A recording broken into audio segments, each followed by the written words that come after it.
Silver Dollar City in Branson, Missouri is the most underrated theme park I have ever been to. Sure, I had heard some people talk about how good the collection of roller coasters was, but I never paid much attention to it. Well, in June of 2020, I made my first visit down to Branson and spent a total of 3 days at the park. To say the least, I was blown away, but the specifics of that are for another video some other day. Today's subject will be their next coaster. I did a very similar video for Dollywood just a few months ago, and it did super well. In the comment section, I got a couple requests for SDCs, so here we are. Starting off, we'll take a step back and look at the park's history. Now, Dollywood has been fortunate enough to get investment plan from Hershend, but Silver Dollar City has not, as far as I know. Tell me if I'm wrong in the comments. This means that large investments such as roller coasters don't happen quite as often, but when they do, it's spectacular. If we look at the most important years for Silver Dollar City's growth, the past 10 years stand out the most to me. Starting in 2010, we have River Blast, a max splash battle. I have not been on this particular one, but I did ride River Battle while it was still at Dollywood, and I gotta say, when it was miserably hot outside, this attraction was wonderful. 2011 brought Half Dollar Holler, a small children's playground style area of the park. This really helped show that the park doesn't have the money of most parks. While it is a nice area, the park is absolutely tiny and lacks any real headlining attraction, not that it really needs one though. 2012 saw the addition of just a new show, so not much, but the following year more than made up for it.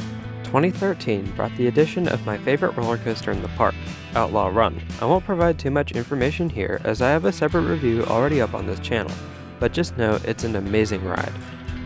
2014 was another off year for the park, but that's when you get when you buy a new roller coaster the year prior. 2015 brought along my favorite area of the park, Fireman's Landing. This is a kids area, but it is so well done. There are many family attractions that are themed perfectly, and Firefall, an SNS shot tower. This is my first shot tower and I was pleasantly surprised at how forceful these things are. More parks need to buy these. 2016 was another off year, as was 2017, but all that waiting would soon be worth it just a year later in 2018. One of my favorite attractions to open in 2018 was Time Traveler, a Mack Extreme Spinning Coaster. This is easily one of the best rides on Earth for its very disorienting ride experience, and I feel like Silver Dollar City made a great investment with this ride. 2019 saw general park improvements and the announcement of one of the most under-the-radar attractions for 2020. 2020 had the brand new area of Rivertown. Even though Mystic River Falls was not open while I was at Silver Dollar City, the Rivertown Smokehouse was, and let me just say that this is the best park food I have ever eaten. It is quality barbecue and friendly staff, not to mention its large eating area in the perfect setting, next to Mystic River Falls and across from an amphitheater. If you're visiting Silver Dollar City, put this place on your to-do list.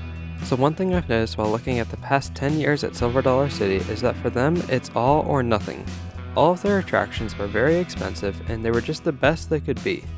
When they bought a spinning coaster, they made it the best one in the world. When they bought a raft ride, they made it the best in the world. And when they built a new kids area, they made it the best kids area that money could buy. Of course, in between all of these amazing attractions, they had off years, so there seems to be a solid pattern here. So that's just one thing to note. Silver Dollar City does quality over quantity, probably more so than any other park in America. But in the past 10 years, they've only put around $100 million into the park, which is a lot of money when you look at it all at once. But when you consider that, that means that they've only spent around $10 million a year, which is like a Six Flags budget. So, Six Flags, can we get this quality in your parks? Anyway, that all boils down to a simple point. Silver Dollar City doesn't have much money to spend, but when they do spend it, it results in something amazing. Unfortunately, 2020 brought us a little something that I can guarantee has pushed back the next big Silver Dollar City attraction. But of course, that doesn't mean that it won't happen. I mean, that's what this video is all about. So first, let's knock out where this attraction will be, and then we'll talk about what it will be, and then we'll talk about when it will be. Despite how huge Silver Dollar City feels, it's actually rather small. The bottom and right side of the park, as well as some of the top, are completely surrounded by roads, so they're almost landlocked. The only way I can see them building is on the left side of the park. One small problem is that Hugo's Hill Street is on the left side of the park, and if you've never been, you probably wouldn't know this, but it is steep. Like, talk about cardio. Silver Dollar City won't actually build any attractions on the part of Hugo's Hill Street that is actually on the hill. This unfortunately means that they are limited to the top and bottom of it. The bottom of Hill Street is home to Wildfire and Powder Keg, so I can't see another roller coaster going in here. The top, however, just has a few shops, but that's really it. So if I had to predict a location, it would be here, at the top of Hugo's Hill Street. There is just one problem with this though. There really isn't any available space. Hill Street is littered with shops and restaurants, and not much empty space to build a ride. This is why I believe they will relocate the leather and knife shops down the hill a little bit to free a nice area for an entrance portal. Yes, I believe they will build a whole new area of the park with their next roller coaster. I'm guessing they will go for a Native American theme or just straight up American theme.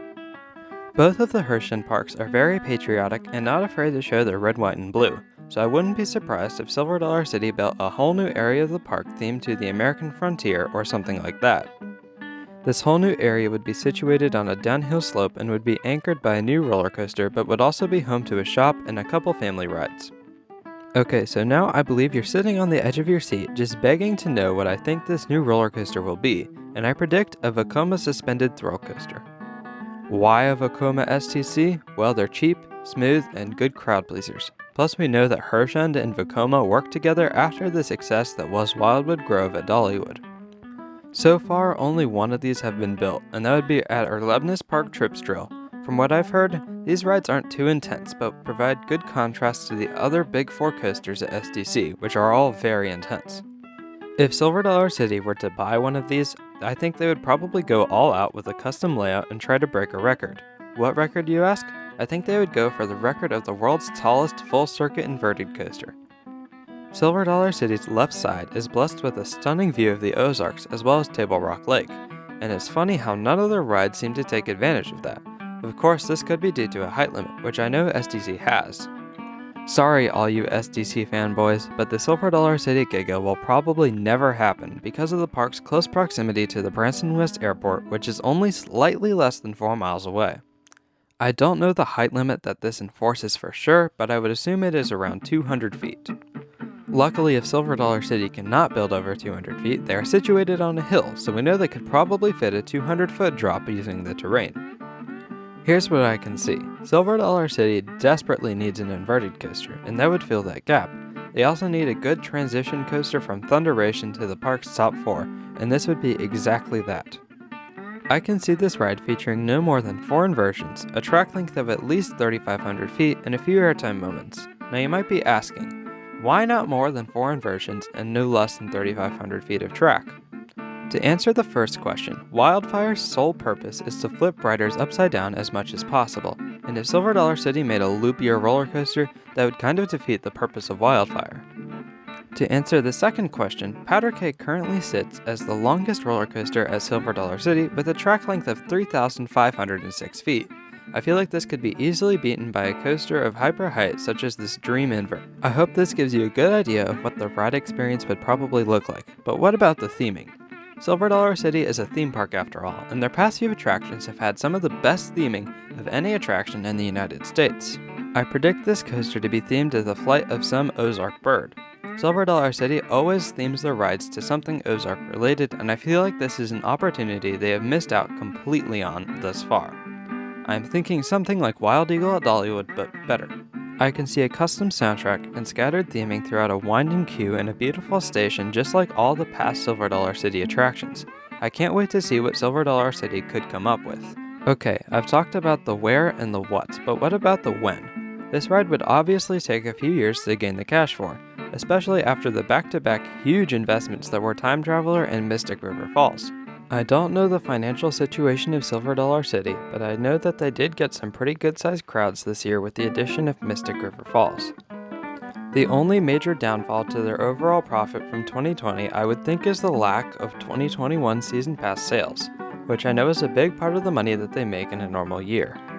This makes me think that they will recover the money lost due to the pandemic rather quickly, as they did not face the same issues as corporate parks and small independent parks. Herschend is worth over $1 billion, so I don't see Silver Dollar City kicking the bucket anytime soon. Anyway, back to when this attraction is coming. I see it coming no sooner than 2023, if not 2024. It will take them a few years to gain enough money and have an emergency fund and enough money to build a large-scale roller coaster into the side of a hill. If I had to guess, I'd say this attraction is coming in 2024. But that's just my take on the next coaster coming to Silver Dollar City, my favorite theme park. I cannot wait to see the future of this stunning park, and I hope you feel the same. Tell me your thoughts on pretty much anything in this video as well as this channel in the comments down below. We have seen some pretty incredible growth, and it's something I hope to continue for years to come. Also, please like and subscribe. These videos in this series take forever to write, record, and edit, and it would mean a lot if you could show your support for this channel. Like, if you ever tried doing this, you would understand why I'm asking for support. Anyway, I pray y'all will have a wonderful rest of your day. Enjoy it while you have it. Life is short. Bye.